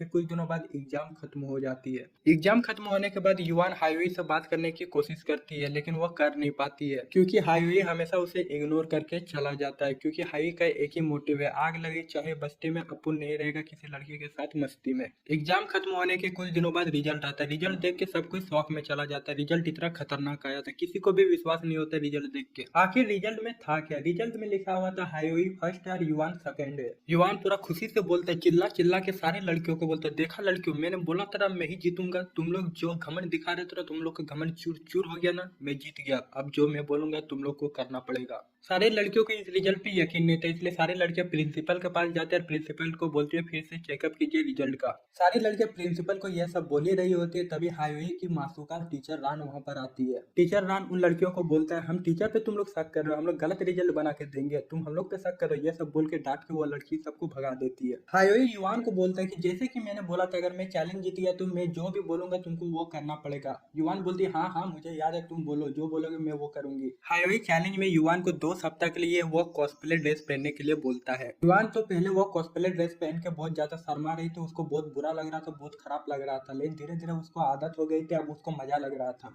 जब हाई युवान को इतना ज्यादा खुश देखता है, बहुत ज्यादा एंजॉय करते हुए देखता है, हाईवे युवान के पास जाता है, कुछ मोहब्बत की बातें करता है। दोनों बहुत ज्यादा मोहब्बत की बातें करते हैं। मोहब्बत की बातें करने के बाद हाईवे वहां से चला जाता है। वहां से जाने के बाद हाईवे प्यार की देवी को बुलाता है। प्यार की देवी को बुलाने के बाद वो प्यार की देवी को बोलते हैं, प्यार की देवी आखिर कब तक मैं युवान का सपना पूरा कर पाऊंगा और उससे छुटकारा पा पाऊंगा। इसके बाद प्यार की देवी हाईवे को बोलती है, अब तुमको कुछ करने की जरूरत नहीं है, आई थिंक युवान का सपना पूरा हो चुका है। तभी वहां पर जितोंग आती है। जितोंग देखती है कि हाईवे अपने आप से बात कर रहा है, वो हाईवे को कुछ बोलने ही वाली होती है, तभी वहां पर युवान की एंट्री होती है। युवान आती है, हाईवे से थोड़ी बात करती है, बात करने के बाद हाईवे को थैंक यू बोलती है। थैंक यू बोलने के बाद युवान वहां से चली जाती है। एपिसोड के लास्ट में दिखाया जाता है हाईवे बरामदे में चल रहा होता है, तभी 2 बच्चे आते हैं और उसको पापा बोलते हैं। पापा बोलने के बाद उसके ऊपर चढ़ जाते हैं। हाईवे बरामदे में चल रहा होता है, तभी 2 बच्चे आते हैं और उसके ऊपर लटक जाते हैं और वे दोनों बच्चे हाईवे को अपना पापा बोलने लगते हैं। हाईवे जब सुनता है उसको पापा बोल रही है 2 बच्चे, वो सोचते हैं साला मैंने कब बच्चा पैदा कर दिया बे। हाईवे अपने आप से यह सब बोल ही रहा होता है, तभी चश्मा वाली लड़की आती है। अब चश्मा वाली लड़की का नाम मैं बोलने नहीं सक रहा, तो उसको हम लोग जूली बोलेंगे, जूली। जूली वो 2 बच्चों को ढूंढते हुए हाईवे के पास आती है और हाईवे को बोलती है कि हाईवे ये 2 बच्चे हमारे और तुम्हारे हैं। जब हाईवे को पता चलता है कि बिना घपाघप किए उसके 2 बच्चे पैदा हो चुके हैं, तो उसका आत्मा भी शौक में चला जाता है और उसका आत्मा अपने आप से बोलता है मुझे इस दुनिया में रहना ही नहीं है। हाईवे का आत्मा उसका शरीर छोड़ के जा ही रहा होता है, तभी प्यार की देवी आती है और उसका आत्मा को बोलता है, मुन्ना अभी तुमको बहुत ज्यादा काम करना है, जा फिर से अपना शरीर के अंदर घुस जा। हाईवे के दोनों बच्चे उसको बोलते, पप्पा पप्पा मुझे भूख लगी है, कुछ खाने को दो ना। हाईवे बिना घपाघप किए पैदा हुए अपने बच्चों को बोलता है, जा बच्चे अपने मम्मी के साथ जाओ, कुछ खाना खा लो, मैं थोड़ी देर में आता हूँ। इसके बाद दोनों बच्चे अपनी मम्मी जूली के साथ वहाँ से चले जाते हैं खाना खाने के लिए। बच्चों के जाने के बाद हाईवे प्यार की देवी को बुलाकर, प्यार की देवी को बुलाने के बाद वो प्यार की देवी से पूछता है, प्यार की देवी ये बताओ बिना घपाघप किए मेरे बच्चे कैसे पैदा हो गए। प्यार की देवी हाईवे को बोलते, हाईवे तुमने जल्दी से जूली का सपना पूरा नहीं किया, तो अभी तो 2 बच्चे, क्या मालूम आगे चल के 10 बच्चे हो जाए। प्यार की देवी का इस बात का जवाब देते हुए हाईवे प्यार की देवी को बोलते, प्यार की देवी ये बताओ ये बच्चे तो मैंने घपाघप करके पैदा नहीं किए, तो क्या आसमान से टपक रहे हैं। प्यार की देवी इस बात का जवाब देते हुए बोलती है, जो कुबिट चॉकलेट खाता है उसके साथ ऐसा ही होता है। इधर हाईवे प्यार की देवी से बात कर रहा होता है, उधर जूली बच्चों को खाना खिला के हाईवे की तारीफ कर रही होती है। जूली हाईवे की तारीफ करते हुए अपने बच्चों को बोलते, देखो बच्चों ये तुम्हारे पिताजी है, तुम्हारे पिताजी स्कूल के टॉपर है, हमेशा फुल नंबर लाते हैं। ये बातें सुनकर बच्चे बोलते, वाह मेरे पापा तो कमाल के हैं। थोड़ी देर के लिए जूली कहीं पर जाती है, लेकिन जूली जब वापस आती है वो देखते है कि बच्चे वहाँ पर नहीं है, बच्चे गायब हो चुके हैं। जूली बहुत ज्यादा ढूंढती है पर उसे कहीं भी बच्चे नहीं दिखते। तब वो हाईवे के पास जाती है और हाईवे को बताती है कि बच्चे कहीं पर गुम हो चुके हैं। इसके बाद हाईवे और जूली दोनों मिलकर बच्चों को ढूंढने लगते हैं, बट उनको कहीं भी बच्चे मिल ही नहीं रहे होते हैं। हाईवे और जूली की जो बेटी वाली बच्ची होती है वो जीतोंग को मिलती है। जीतोंग उसका ख्याल रखने लगती है। जो बेटा वाला बच्चा होता है वो हर बेटों की तरह चूतिया होता है। वो जो है साइंस लैब जाता है, साइंस लैब जाके एक धमाका करता है, पूरा साइंस लैब उड़ा देता है। ठरकी हाईवे बच्चों को ढूंढते ढूंढते लड़कियों के चेंजिंग रूम में पहुंच जाता है और पूरा लड़कियों को घूरने लगता है। युवान हाईवे को लड़कियों के चेंजिंग रूम में झांकते हुए देख लेती है। उसके बाद वो हाईवे से लड़ने लगती है। युवान हाईवे को बोलती है, जब हम लाइन दे रहे थे तब तुम सख्त लौंडे बन रहे थे, अभी लड़कियों के चेंजिंग रूम में झांक झांक के मजे ले रहे हो। युवान हाईवे को ये सब बोले रही होती है, तभी हाईवे का बेटा बच्चा वहां पर टपकता है और युवान के कपड़े खोल देता है। युवान जब देखती है कि उसका कपड़ा खुल चुका है वो पूरा शर्मा जाती है, शर्मा के वहां से भाग के चली जाती है। युवान वहां से जाने के बाद कपड़े पहन के आती है। कपड़े पहनने के बाद वो अपने बॉडीगार्ड सबको बोलती है, इस लोंडे को इतना पेलो कि इसकी नानी याद आ जाए। हाई किसी तरह वहां से बच के आता है और अपने बच्चों को लेके जूली के पास लेके आता है। जूली बोलती है कि आज रात चलो मेरे घर चलो, मेरी मम्मी कुछ खाना बनाई है उसको खा लेना। रात होने के बाद हाईवे और जूली जूली के घर के पास आते हैं। घर के पास आने के बाद दोनों दरवाजा खटखटाते हैं, लेकिन दरवाजा तोड़ के एक चाकू हाईवे की तरफ बढ़ता है। वो चाकू हाईवे के गर्दन में टच करके उसका गर्दन उड़ाने ही वाली होती है, तभी हाईवे उसको डॉच कर लेता है और उससे बच जाता है। ये चाकू हाईवे की तरफ और कोई नहीं फेंकी थी, जूली की माँ ने फेंका था। जूली की माँ उसका मर्डर करना चाहती थी। साला जूली की माँ खतरनाक होने के साथ साथ कमाल की माल भी दिखती है बे। अबे इस एनिमी सीरीज में लड़कियों से ज्यादा उसकी माँ क्यों खूबसूरत दिख रही है बे। जो हाईवे की सासू माँ उसके पास आती है और हाईवे को बोलती है, हाईवे तुम्हारे बाल बुत्र हुए फिर भी तुम दूसरी लड़कियों के साथ छिछोरागिरी कर रहे हो। हाईवे जब अपने गर्दन में एक चाकू देखता है उसकी पूरी तरह से फट जाती है और वो अपने सासू माँ को बोलता है, सॉरी सॉरी आंटी मुझसे गलती हो गई। उसकी सासू माँ हाईवे को बोलते हैं, तुम 2 दिन घर नहीं आए तो यह भी भूल गई कि मैं तुम्हारी कौन लगती हूँ। फिर हाईवे अपनी सासू माँ को बोलता है, सॉरी मैम। सॉरी मैम सुनने के बाद उसकी सासू माँ और ज्यादा गुस्सा हो जाती है और बोलती, मैं तुमको मैम दिख रही हूँ, मैं तुम्हारी सासू माँ हूँ, कितने बार मैं बोलूंगी मैं तुम्हारी सासू माँ हूँ। हाईवे और उसकी सासू माँ ये सब बात कर ही रहे होते तभी जूली और बिना घपाघप किए पैदा हुए 2 बच्चे घर के अंदर चले जाते हैं। जूली और बिना घपाघप किए पैदा हुए बच्चों के घर के अंदर जाने के बाद सासू माँ हाईवे को बोलती है, ठीक है जो हुआ हुआ, चलो घर के अंदर चलो और खाना खा लो। इसके बाद हाईवे जूली बिना घपाघप किए पैदा हुए बच्चे और उसकी सासू माँ हम साथ साथ होकर खाना खाने लगते हैं। इधर हाईवे की फैमिली फैमिली चल रही होती है और उधर जीतोंग जो है हाईवे के प्यार में पूरी तरह से पागल हो चुकी है। जीतोंग हकते टाइम हाईवे के बारे में सोचती है, सोते टाइम हाईवे के बारे में सोचती है, खाना खाते टाइम हाईवे के बारे में सोचती है, मुतते टाइम हाईवे के बारे में सोचती है, सिर्फ हाईवे हाईवे हाईवे। जीतोंग पूरी तरह हाईवे के प्यार में पगला चुकी है। एक तरफ हाईवे को सिर्फ लड़कियों का प्यार मिल रहा है और दूसरी तरफ हम लोग को कुत्ता का भी प्यार नहीं मिलता है। कुत्ता भी हम लोग के ऊपर भूख के चला जाता है। खाना खाने के बाद हाईवे और जूली प्लेट साफ करने लगते हैं। प्लेट साफ करते करते दोनों के बीच थोड़ा सा रोमांस हो रहा होता है, तभी हाईवे की सासू माँ आती है और बोलती है, वाह वाह मजे करो तुम लोग। कमाल की है वे हाईवे की सासू माँ, ऐसा ही चलता रहा तो मुझे मोहब्बत हो जाएगी हाईवे की सासू माँ। खाना खाने के बाद प्लेट व्लेट धोने के बाद अब सोने का टाइम हो चुका है। हाईवे बच्चों के साथ रूम में मस्ती कर रहा होता है, तभी जूली आती है और अपने कपड़े खोलने लगती है हाईवे के सामने। हाईवे जब जूली को अपने सामने कपड़े उतारते हुए देखता है उसका सर चकरा जाता है और उसका दिमाग काम करना बंद कर देता है। इतना ही नहीं, जूली कपड़े उतारने के बाद हाईवे को बोलते हैं, हाईवे हमने बहुत दिनों से घपाघप नहीं किया, साथ ही साथ आज मैं बहुत ज्यादा जोश में हूँ, चलो आज घपाघप करते हैं। हाईवे भी पूरा जोश में आ जाता है, जूली भी पूरा जोश में आ जाती है। दोनों के बीच वो चीज होने ही वाला होता है, तभी छपरी आशिक जीतोंग कॉल करती है हाईवे को। जीतोंग हाईवे को बोलता है, हाईवे अगर तुम फ्री हो तो चलो इस संडे कहीं पर डेट पे चलते हैं। बट हाईवे को इस संडे बिना घपाघप किए पैदा हुए अपने बच्चों को घुमाने ले जाना है। तो हाईवे को समझ में नहीं आता है कि जीतोंग को डेट के लिए हाँ बोलना है या फिर ना बोलना है। उसका शैतानी दिमाग बोलता है कि तू उसको हाँ बोल दे, वो बहुत अमीर है, साथ ही साथ कमाल की माल भी दिखती है।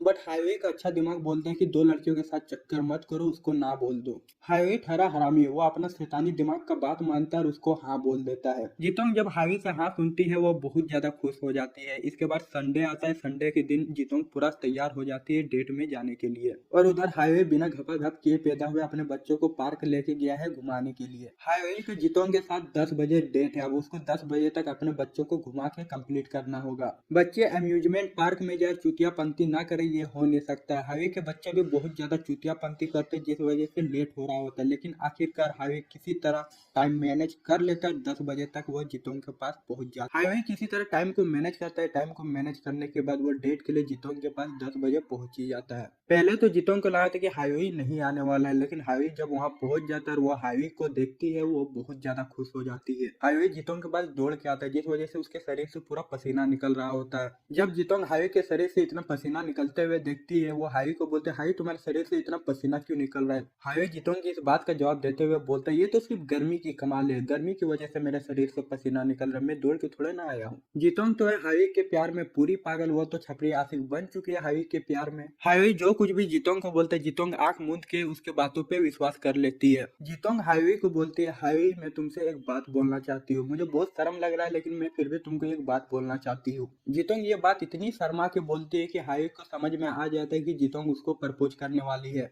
जितोंग हाईवे से अपनी मोहब्बत का इजहार करने ही वाली होती है तभी एक फोटोग्राफर उनके पास आता है। वो फोटोग्राफर बोलता है कि मैं फोटोग्राफर हूँ और क्या मैं तुम लोग का फोटो खींच सकता हूँ। हाईवे और जितोंग फोटोग्राफर से बोलता है आपको सबको हमें कोई प्रॉब्लम नहीं, तुम हम लोग की फोटो खींच सकते हो। हाईवे और जितोंग फोटो खिंचाने के लिए खड़े हो जाते हैं लेकिन दोनों एक दूसरे से बहुत दूर खड़े होते हैं। जब फोटोग्राफर हाईवे और जितोंग के बीच इतनी दूरियां देखता है तब फोटोग्राफर हाईवे और जितोंग को बोलता है अरे तुम लोग इतनी दूर क्यों खड़े हो, हम लोग पासपोर्ट साइज फोटो नहीं खींच रहे, हम लोग कपल के फोटो खींच रहे, थोड़ा सामने और एक दूसरे से सटो। जितोंग और हाईवे को इतना शर्म आता है कि दोनों एक दूसरे से सटने का नाम ही नहीं लेते। तभी एक हवा का झोंका आता है और जितोंग की टोपी को उड़ा देता है। हाईवे जितोंग की टोपी को पकड़ने के लिए जितोंग से सट जाता है और आखिरकार उस टोपी को पकड़ लेता है। इसी दौरान फोटोग्राफर जो है उनकी फोटो खींच लेता है। छपरी आशिक जितोंग को तो सिर्फ एक मौका चाहिए था अपना मोहब्बत का इजहार करने का, वो मौका मिल चुका था। जितोंग इस मौके का पूरा फायदा उठाती है और वो हाईवे को एक थैंक यू किस करती है। हाईवे जितोंग से थैंक यू किस लेने के बाद वो बाथरूम में जाता है और बाथरूम में अपना सर पकड़ लेता है और अपने आप को बोलते मुझे अब भी विश्वास नहीं हो रहा है कि स्कूल की सबसे खूबसूरत लड़की मुझसे प्यार करती है। हाईवे को लगता है कि जितोंग के ऊपर अभी भी कुबिर चॉकलेट का असर है जिस वजह से वो उसको पसंद कर रही है, जिस वजह से हाईवे प्यार की देवी को बुलाता है। प्यार की देवी को बोलता है कि जितोंग अभी भी मुझे क्यों लाइक कर रही है। इसके बाद हाईवे फिर से प्यार की देवी को बोलता है जरूर ये कुबिर चॉकलेट का असर होगा जिस वजह से जितोंग मुझे अभी भी लाइक कर रही है। प्यार की देवी हाईवे को बोलती है ना मुन्ना कुबिर चॉकलेट का असर पहले ही खत्म हो चुका है, अभी जो जितोंग तुमसे प्यार कर रही है उसमें कुबिर चॉकलेट का कोई भी हाथ नहीं है, वो तुमको दिल से प्यार कर रही है। जब हाईवे सुनता है कि जितोंग उसको दिल से प्यार कर रही है हाईवे बोलता है नहीं मैं सिंगल ही रहूंगा, I love single life, single लौंडे जिंदाबाद, ये बोल के वो बाथरूम से चला जाता है। हाई को जितोंग के साथ बिना घपाघप किए पैदा हुए अपने बच्चों को भी मैनेज करना है, जिस वजह से हाई एक खिलौने के शॉप में जाता है अपने बच्चों के लिए खिलौना खरीदने के लिए। इस दौरान हाई की मुलाकात होती है अपने पुराने दोस्त से। हाई अपने पुराने दोस्त से कुछ बात कर ही रहा होता है तभी वहाँ पर युवान आ पहुंचती है। हाई जब युवान को देखता है उसकी पूरी तरह से फट जाती है क्योंकि वो पहले से दो लौंडियों को मैनेज कर रहा था, वो तीसरी लौंडी को कैसे मैनेज करेगा। हाई जब युवान को देखता है उसके दिमाग में एक आइडिया आता है और वो युवान से हेल्प मांगता है और इधर जितोंग हाईवे का पूरा बेसब्री से इंतजार कर रही होती है तभी वहां पर आ पहुंचती है युवान। जितोंग जब युवान को देखती है वो पूरा चौंक जाती है। वो युवान से पूछती है युवान तुम यहाँ पर क्या कर रही हो। युवान जितोंग को बोलती है कि हाईवे को कुछ काम था जिस वजह से वो काम करने के लिए गया है और मुझे बोला कि मैं तुम्हारे पास आ जाऊं। जितोंग जब पहले यह सुनती है उसको थोड़ा सा दुख लगता है। उसके बाद जितोंग और युवान जो है बैठ के कुछ बातें करने लगते हैं। उधर हाईवे अपने बच्चों के साथ अम्यूजमेंट पार्क में झूला झूल रहा होता है, गेम्स खेल रहा होता है और बहुत ज्यादा मस्ती कर रहा होता है। हाईवे अपने मेहरारू जूली और अपने छोटे छोटे बच्चों को एक आइसक्रीम शॉप पे लेके जाते हैं, उनको बहुत आइसक्रीम खिलाते हैं, साथ ही साथ उनको बहुत अच्छा अच्छा खाना भी खिलाता है। एपिसोड के लास्ट में हमें दिखाया जाता है कि हाईवे का पैर और हाथ बांध दिया जाता है और उसको लटका दिया जाता है। हाईवे को ऐसा लटकते हुए जितोंग और युवान उसको देख रही होती है। जितोंग को बोलते हैं जितोंग वहाँ पर देखो एक खतरनाक दुकान है, मुझे लग रहा है वहाँ पर बहुत अच्छे अच्छे सामान मिलेंगे, चलो वहाँ पर जाके शॉपिंग करते हैं। पर जितोंग अपना मुंह लटकाए सिर्फ हाईवे के बारे में सोच रही होती है। वो हाईवे के बारे में सोचते सोचते अपने आप से बोलती है कि हाईवे मुझे डेट के बीच में क्यों छोड़ के चला गया। जब युवान जितोंग को इतना ज्यादा दुखी देखती है तब युवान जितोंग को हंसाने की कोशिश करती है ताकि जितोंग का मूड अच्छा हो सके और वो खुश हो सके। युवान जितोंग से थोड़ी हंसी मजाक करती है जिसके बाद जितोंग का भी मूड अच्छा हो जाता है और वो भी खुश हो जाती है। उसके बाद दोनों का दोस्ती हो जाता है, दोनों एक दूसरे के साथ बहुत हंसी मजाक करते हैं। मोहब्बत करो तो सिर्फ दोस्तों के साथ करो, वह दुख के टाइम तुम्हें खुशी देगा। इश्क की क्या बात करें, इश्क तो है ही दुखी करने वाली चीज। युवान और जितोंग एक दूसरे के साथ मजाक कर ही रहे होते तभी उनकी नजर पड़ती है हाईवे उसकी मेहरारू और बिना घपाघप किए पैदा हुए उसके दो बच्चों पर। हाईवे को इस तरह देख के जितोंग और युवान को होता है शक, उसे ले जाते हैं एक खाली कमरे में। उसके बाद उसको बहुत ज्यादा पेलते हैं। हाईवे को पेलने के बाद युवान और जितोंग हाईवे के हाथ पैर बांध देते हैं और उसको लटका देते हैं। युवान हाईवे को बोलते हैं हाईवे तुम कितने निहायती नीच आदमी हो, तुमको एक लड़की के साथ रहा नहीं जाता, कितनी लड़कियों के साथ तुम चक्कर चलाओगे। इसके बाद युवान बहुत ज्यादा गुस्सा हो जाते हैं, चिल्लाते हुए हाईवे को बोलते हैं हाईवे तुम बताओ सच क्या है, तुम उस लड़की के साथ क्यों घूम रहे थे और हाईवे ये भी बताओ उस लड़की के साथ जो दो बच्चे थे वे कौन थे और वे लोग रो क्यों रहे थे। हाईवे को पता था कि किसी दिन ऐसा कुछ होगा जिस वजह से वो पहले प्लान बना चुका था कि ऐसा कुछ होगा तो उसको बोलना क्या है। हाई जीतोंग और युवान को बोलता है कि तुम लोग जूली के साथ जो दो बच्चे देखे वो उसके भाई बहन थे। जूली के पापा अब इस दुनिया में नहीं रहे। एक बार एक गाड़ी आई और उसको पेल के चली गई, जिस वजह से उसकी जान चली गई और वो स्वर्ग पधार गए। आगे हाई बोलता है कि जूली के पापा बहुत भले इंसान थे, वो पुरुष नहीं महापुरुष थे, जिस वजह से मुझे बहुत बुरा लगा और मैं जूली की मदद करने के लिए चला गया। जब युवान और जीतोंग जूली के इतनी दुख और दर्द भरी कहानी सुनते हैं उनको बहुत ज्यादा बुरा लगता है। वे लोग हाई को बोलते हैं, हाई इस बार हम तुमको जाने दे रहे, लेकिन अगली बार से ऐसे हमें धोखा दोगे तो फिर अगली बार तुमको पेल के रख देंगे। इसके बाद हाई वहां से चला जाता है। जीतोंग और युवान एक कॉफी शॉप में चले जाते हैं। कॉफी शॉप जाने के बाद वे दोनों बहुत अच्छे हंसी मजाक करता है, दोनों की दोस्ती बहुत गहरी हो जाती है। इसके बाद हाई अपनी मेहरारू और बिना घपाघप किए पैदा हुए अपने बच्चों के पास जाता है। हाई अपने बच्चों और अपने मेहरारू के साथ पूरा मस्ती कर रहा होता है, तभी उसको सुबह वाली फोटोग्राफर दिखता है। हाई फोटोग्राफर को बुलाने के बाद फोटोग्राफर को बोलते हैं क्या वो एक ग्रुप फोटो खींच सकता है उनकी। जब फोटोग्राफर हाई को एक ही दिन में दो दो लड़कियों के साथ देखता है वो समझ जाता है कि हाई कोई आम बंदा नहीं है, वो महान बंदा है। इसके बाद फोटोग्राफर हाई उसकी मेहरारू और बिना घपाघप किए पैदा हुए बच्चों की ग्रुप फोटो खींच देता है। हाई अपने बच्चों और अपने मेहरारू के साथ इतना मस्ती करता है कि रात हो जाती है। रात होने के बाद हाई अपने बच्चों और अपने मेहरारू को उसके घर में जाके छोड़ देता है। जूलियन अपने बच्चों को घर छोड़ने के बाद हाई खड़ा हो जाता है। खड़ा होकर कुछ सोचने लगता है। सोचने के बाद उसके दिमाग में एक आइडिया आता है कि जूली के पापा को उसने आज तक कभी भी नहीं देखा है। फिर हाई अपने आप से बोलता है अगर मैं जूली के पापा को ढूंढ लूं तो शायद जूली का सपना भी पूरा हो जाए और ये बच्चे भी गायब हो जाए। अगला दिन होते ही जूली के पापा को ढूंढने के लिए हाई निकल पड़ता है। हाई उन सब से मुलाकात करता है जो कि जूली के पापा को थोड़ा बहुत जानते थे, लेकिन किसी को भी घंटा पता नहीं होता कि जूली के पापा कहाँ है। इसके बाद हाई थोड़ी बहुत जानकारियां निकालने के बाद उसे पता चलता है कि स्कूल की एक टीचर को पता है कि जूली के पापा कहाँ है। उसके बाद हाई जो है स्कूल की टीचर से मुलाकात करने के लिए चला जाता है। व्हाट द फक, अबे ये हाई टीचर के संतरे क्यों पकड़ा हुआ है? मुझे लगा था ये जूली के पापा के बारे में पूछने जा रहा है। अरे ये तो मिस्टेक थी। हाई चल रहा होता लेकिन वो गलती से टीचर से टकरा जाता है। टकराने की वजह से उसका हाथ जो है टीचर के संतरों में आ जाता है, पर टीचर को नहीं लगता है कि हाई इसको गलती की वजह से किया है। टीचर बहुत गुस्सा आ जाती है और हाई के गाल में एक थप्पड़ पेल देती है। अपने गाल पे एक थप्पड़ पिलाने के बाद हाई टीचर को बोलता है टीचर मैं तो सिर्फ जूली के पापा के बारे में पूछना है, अगर आपको जूली के पापा के बारे में कुछ पता है तो बता दीजिए। इसके बाद हाई और टीचर बेंच पे आके बैठ जाते हैं। उसके बाद टीचर को जो कुछ भी जूली और जूली के पापा के बारे में पता था वो सब हाई को बता देती है। एपिसोड के लास्ट में हमें दिखाया गया कि एक पुलिस वाला बैठा हुआ रहता है और अपना काम कर रहा होता है, तभी बल्ब खराब हो जाता है और लाइट चली जाती है। उस रूम में पूरी अंधेरा छा जाती है। तभी एक अनजान आदमी गेट खोल के उस रूम में घुसता है। लाइट जाने के बाद जो चुपके से पुलिस स्टेशन में घुसता है वो आदमी और कोई नहीं होता है, वो हायोई होता है।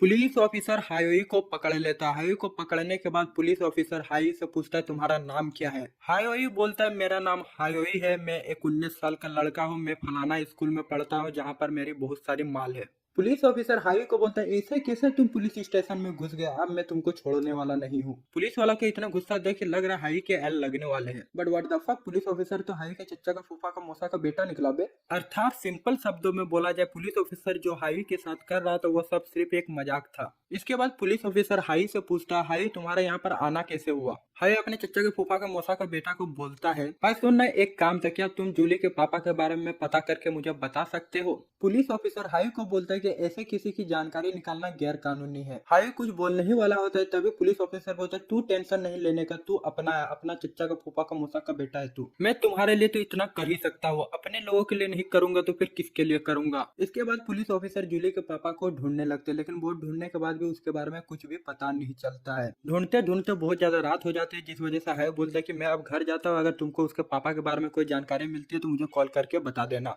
हाईवे के जाने के थोड़ी देर बाद ही पुलिस ऑफिसर को जूली के पापा के बारे में पता चल जाता है। जब पुलिस ऑफिसर को पता चलता है कि जूली के पापा ये आदमी है, जूली के पापा को देख के पुलिस ऑफिसर पूरा चौंक जाता है। हाईवे घर जा ही रहा होता है तभी आसमान से प्यार की देवी टपक पड़ती है और हाईवे को बोलते हाई चॉकलेट खाओगे। हाईवे प्यार की देवी को बोलते तुमको कोई काम धंधा नहीं, जब मन तब आके मेरे सामने आके टपक जाती हो। हाईवे प्यार की देवी को भाव नहीं देता और वो अपने घर चले जाता है। हाईवे घर पहुंचता है। घर पहुंचने के बाद वो देखता है कि उसके मम्मी पापा बहुत ज्यादा टेंशन में। अपने मम्मी पापा को इतने टेंशन में देखने के बाद वो अपने मम्मी पापा को बोलता है, हाईवे के मम्मी पापा हाईवे को बोलते हैं कि वे लोग आ रहे हैं, वे लोग रास्ते में ही है, अब तुमको वे लोग आएंगे और उठा के ले जाएंगे। हाईवे के मम्मी पापा जिसके आने की बात कर रहे थे वो और कोई नहीं रहता है, वो लिन रहती है। हाईवे को पता चलता है कि उसके पापा कर्जे में डूब चुके हैं। कर्जा से निकलने के लिए लिन ने उसकी मदद की है। सिंपल शब्दों में बोले तो हाईवे के मम्मी पापा ने हाई को लिन के पास बेच दिया है। लिन हाई को पकड़ के लेके जा ही रही होती है, तभी हाई अपने मम्मी पापा की तरफ हाथ बढ़ाता है और अपने मम्मी पापा को बोलता है मम्मी पापा मुझे बचाइए, लेकिन उसके मम्मी पापा बहुत ज्यादा खतरनाक है।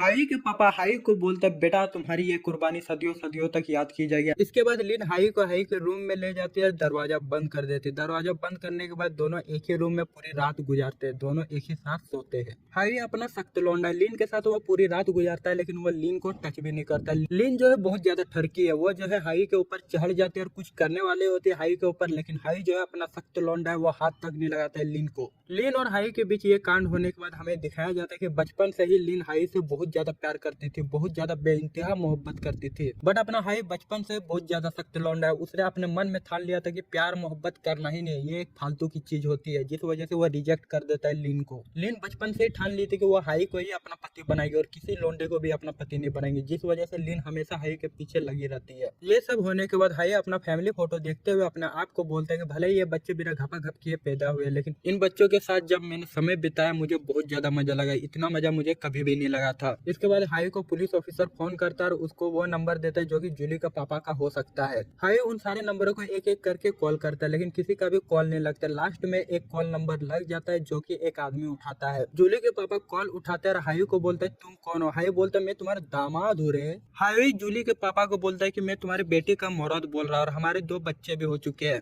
जूली के पापा बोलते व्हाट द फक, मेरे बेटी का तो अभी तक शादी नहीं हुई तो 2 बच्चे कहाँ से होंगे? तो हाई जूली के पापा को बोलता है अगर तुमको विश्वास नहीं हो रहा तो आके देख लो। बट जूली के पापा हाई को बोलते हैं कि मैं देश से बाहर हूँ, जिस वजह से मैं नहीं आ सकता। ये बोल के हाई के पापा कॉल कट कर देते हैं। हाई इतनी मेहनत करता है लेकिन हाई के हाथ कुछ भी नहीं आता, ऊपर से जूली के पापा उसको मना कर देते हैं आने के लिए। यह सुनने के बाद हाई बहुत ज्यादा निराश हो जाता है। निराश होने के बाद वह जूली के घर जाता है। हाई को जूली के घर के पास एक बुढ़िया मिलती है, वह बुढ़िया हाई को बुलाती है और जूली के पापा के बारे में कुछ बताती है। वह बताती है कि जूली के पापा आर्मी ऑफिसर थे। जिस दिन जूली के पापा और जूली की मॉम की शादी हो रही थी उसी दिन जूली के पापा को ऑर्डर मिलता है बॉर्डर जाने का। जबकि जूली के पापा आर्मी ऑफिसर है, उसको जाना पड़ता है बॉर्डर पे युद्ध लड़ने के लिए। बॉर्डर में जंग के दौरान युद्ध लड़ते हुए जूली के पापा शहीद हो जाते हैं। देश की शहादत में शहीद हुए जूली के पापा को नहीं पता था कि जूली की मॉम प्रेग्नेंट है। जूली के पापा के शहीद होने के बाद जूली की मॉम अपना ऑपरेशन नहीं करवाती और जूली को जन्म देती है। बचपन से जूली की मॉम से एक आदमी बहुत ज्यादा मोहब्बत करता था, लेकिन कभी भी अपना प्यार का इजहार नहीं कर पाया। लेकिन जब उस आदमी को पता चला कि जूली के जो पति है वो मर चुका और उसका एक बच्चा भी हो चुका है, लेकिन उसका ख्याल रखने वाला कोई नहीं है, वो आदमी जूली की मॉम के पास जाता है, जूली की मॉम से शादी कर लेता है, जूली के साथ साथ उसकी मॉम का भी ख्याल रखने लगता है। वो आदमी जूली की मॉम से शादी तो कर लेता है, लेकिन उस आदमी के पेरेंट्स इसको एक्सेप्ट नहीं करते हैं। इसके बाद उसके पेरेंट्स उसको, जूली की मॉम और जूली को घर से बाहर निकाल देते हैं। कुछ सालों तक वो आदमी, जूली की मॉम और जूली एक साथ रहते हैं। वो आदमी कुछ सालों तक जूली की मॉम और जूली के साथ रहने के बाद एक दिन वो बोलता है जूली की मॉम को कि मुझे डिवोर्स चाहिए। फिर आगे वो आदमी जूली के मॉम को बोलता है कि मेरे मम्मी पापा का कोई नहीं है, अगर मैं उसका ख्याल नहीं रखूंगा तो कौन ख्याल रखेगा, जिस वजह से मुझे ना चाहते हुए भी तुमसे डिवोर्स लेना पड़ेगा। जब हाई सुनता है जूली के बायोलॉजिकल पापा इस दुनिया में अब नहीं रहे, साथ ही साथ उसके सौतेले पिता की भी अपनी प्रॉब्लम है, यह सुनकर हाई का हिम्मत टूट गया और वो समझ जाता है कि अब वो जूली के लिए कुछ भी नहीं कर पाएगा। हाई जूली की दिल से मदद करना चाहता था, लेकिन अब जो है वो जूली की मदद नहीं कर पाएगा। इसके बाद हाई अपना दुखी मन लिए मुंह लटकाए घर पहुंचता है। जब हाई की मॉम हाई को इतना परेशान, इतना दुखी देखती है, वो हाई के पापा को बोलती है आज ही सुनते हो, देख रहे हो आज हमारा बेटा कितना ज्यादा दुखी और परेशान लग रहा है, जाओ उससे बात करो कि आखिर प्रॉब्लम क्या है। हाई के पापा अपने पूरे मस्त है, उसको घंटा कुछ फर्क नहीं पड़ता। वो हाई के मॉम को बोलता है हमारा बेटा बड़ा हो चुका है, अब उसको अपना प्रॉब्लम का हल खुद ही निकालना पड़ेगा और इस प्रॉब्लम से बाहर निकलना पड़ेगा। हाई अपनी हिम्मत नहीं हारता और हार नहीं मानता। वो कल फिर से जूली के सौतेले पापा को कॉल करता है। हाई जूली के सौतेले बाप को बहुत ज्यादा समझाता है और उसको बोलता है कि तुम्हारी बेटी है, एक बार उससे आके मिल लो। बट जूली के जो पापा है वो हाई का एक भी बात सुनने को राजी नहीं होता और वह तुरंत से तुरंत कॉल कट कर देता है। इधर जीतोंग युवान जिस कैफे में काम करती है उस कैफे में जाती है। जीतोंग वहां पर जाने के बाद युवान को बताती है कि आजकल हाई फोन पे बात करते ही रहता है, जब भी वो फोन पे बात करता है वो बहुत ज्यादा परेशान दिखता है। हाई रे जीतोंग का मोहब्बत, कितनी ज्यादा मोहब्बत करती है वो हाई से। जीतोंग को हाई के लिए कितना ज्यादा चिंता है तुम लोग देख रहे हो, एक हमारी किस्मत असल हम लोग को लड़की देखती नहीं है तो चिंता क्या करेगी। युवान जीतोंग को बोलती है जीतोंग तुमको टेंशन लेने की जरूरत नहीं, हाई जिस तरह का बंदा है वो ठीक रहेगा। इसके बाद जितोंग और युवान थोड़ी और बातें करते हैं, बात करने के बाद वे लोग अपने अपने घर चले जाते हैं। ये सब होने के बाद हाई प्यार की देवी को बोलता है, प्यार की देवी 2 सप्ताह के लिए गर्मी की छुट्टियां होने वाली है, इसका मतलब वो लड़कियां मुझे परेशान करने के लिए नहीं आएगी। प्यार की देवी हाई को बोलती, ना मुन्ना ऐसा कभी मत सोचना कि लड़कियां तुमको परेशान करने के लिए नहीं आएगी। ये सुनने के बाद तो हाई और ज्यादा खुश हो जाते हैं, क्योंकि उसको बच्चों के साथ खेलने को मिलेगा, उसके बिना घपाघप किए पैदा हुए बच्चों के साथ उसको खेलने को मिलेगा।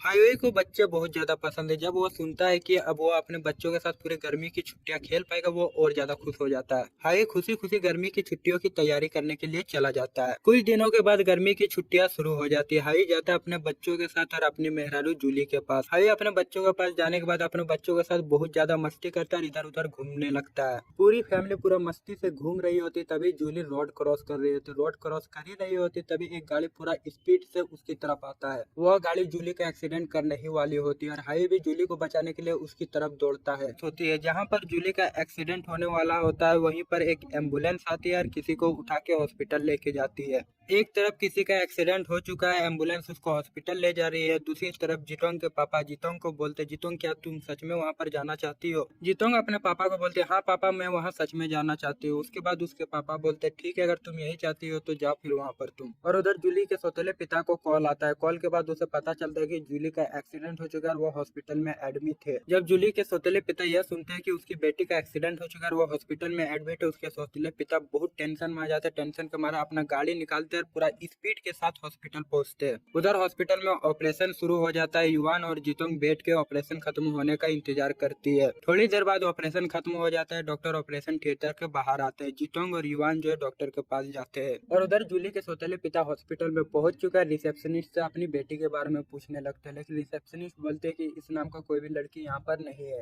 लेकिन जूली के सौतेले पिता ये मानते नहीं, वो गार्ड को धक्का देता है और ऑपरेशन थिएटर के अंदर घुस जाता है। तभी ऑपरेशन थिएटर के अंदर से एक डॉक्टर बाहर आता है और बोलता है कि जो छोटी बच्ची का एक्सीडेंट हुआ था वो मर चुकी है। यह सुनने के बाद जूली के सौतेले पिता के आंखों से नदी की तरह आंसू बहने लगता है। जूली के सौतेले पिता रो ही रहे होते तभी पीछे से आवाज आती है, पापा। यह सुनने के बाद जूली के सौतेले पिता पीछे मुड़ते। पीछे मुड़ने के बाद वह देखता है कि जूली बिल्कुल ठीक है। जब जूली के सौतेले पिता देखते हैं कि जूली बिल्कुल ठीक है, वो बहुत खुश हो जाता है। वो दौड़ के जाता है, जूली को गले लगा लेता है। फिर हमें पता चलता है कि जूली के जब एक्सीडेंट होने वाला होता है तभी हाई आता है, दौड़ के जूली को धक्का देता है और उसे बचा लेता है। लेकिन इसी दौरान हाई को गाड़ी टक्कर मार देती है और उसका एक्सीडेंट हो जाता है। लेकिन उसको ज्यादा चोट नहीं लगती है, क्योंकि उसी टाइम प्यार की देवी आ जाती है और गाड़ी का प्रेशर कम कर देती है। इसके बाद हमें दिखाया जाता है कि हाई एक सुनसान जगह पे रहता है, तभी उसके बिना घपाघप किए हुए बच्चे वहाँ पर आ जाते हैं। वे बच्चे हाई के पास आते हैं और हाई को बोलते हैं कि पापा आपके साथ खेलने में बहुत ज्यादा मजा लगा, आपके साथ समय बिताने में बहुत ज्यादा मजा लगा, पर पापा अब वक्त हो चुका है हमारे जाने के, बस आपसे अलविदा चाहते हैं। आप हमारे बेस्ट पापा थे, आपसे खेल के बहुत मजा लगा। हाई का अपने बच्चों के साथ बहुत ज्यादा लगाव था, जिस वजह से उसके आंखों से आंसू निकल आते, वो रोते रोते अपने बच्चों को अलविदा बोल देता है। इसके बाद हाई का आँख खुलता है, उसके सर पे पट्टी बंधी हुई है, वो हॉस्पिटल के एक बेड पे लेटा हुआ है और उसके सामने जूली बैठी हुई है। इसके बाद हाई कुछ दिनों तक हॉस्पिटल में एडमिट रहता है। एडमिट रहने के कुछ दिन बाद उसको डिस्चार्ज मिल जाती है। हाई हॉस्पिटल के बाहर आने के बाद चैन की सांस ले ही रहा होता है, तभी एक गाड़ी आती है। गाड़ी उसके सामने रुकती है। हाई के सामने गाड़ी रुकने के बाद गाड़ी की गेट खुलती है। गेट से लीन बाहर आती है और गले लगा लेती है हाई को। लीन हाई को गले लगाने के बाद दोनों के बीच कुछ बात हो ही रही होती है, तभी जितोंग की गाड़ी वहाँ पर आती है। जितोंग गाड़ी से बाहर निकलती है और हाई को बोलते है, हेलो हाई कैसे हो। हाई के लिए जितोंग और लीन वहाँ पर लड़ी रही होती है, तभी वहाँ पर जूली और युवान भी पहुंच जाते हैं। उसके बाद सबके बीच पूरा लड़ाई होने लगता है हाई के लिए। उन सब लड़कियों में लीन सबसे ज्यादा चालाक है। लीन चालाकी से हाई को अपने गाड़ी में बिठाती है। गाड़ी पे बिठाने के बाद वो हाई के साथ कहीं और चली जाती है। ये सब होने के बाद उधर प्यार की देवी बोल रही होती है, आखिरकार हाई का सारा प्रॉब्लम सॉल्व हो चुका है, वो कोविड चॉकलेट के चंगुल से आजाद हो चुका है। बेचारा हाई को बहुत ज्यादा पहला गया, हाई बहुत ज्यादा तकलीफ सा, अब हाई जो है इस कोविड चॉकलेट के चंगुल से आजाद हो चुका है, वो आराम से जिएगा। प्यार की देवी ये सब अपने आप से बोली रही होती है, तभी स्कूल से आवाज आती है। एक लड़की चिल्लाती है, हाई तुम कहाँ गए, धोखेबाज कहाँ चले गए, किधर गए तुम। और इसी के साथ ये एपिसोड भी एंड होती है और ये सीजन भी एंड होती है। हाई की स्टोरी हम लोग को सीजन 2 में देखने को मिलेगा। जैसे ही वो लड़की आवाज लगा रही है, मतलब हाई अभी भी कोविड चॉकलेट के चंगुल से आजाद नहीं हुआ है। तो दोस्तों क्या बोलते हो, सीजन 2 को एक्सप्लेन करूँ कि नहीं करूँ, कमेंट बॉक्स पे जरूर बताना। अगर आप चाहते हो कि मैं सीजन 2 को एक्सप्लेन करूँ तो इस वीडियो में कम से कम 1K लाइक होना चाहिए।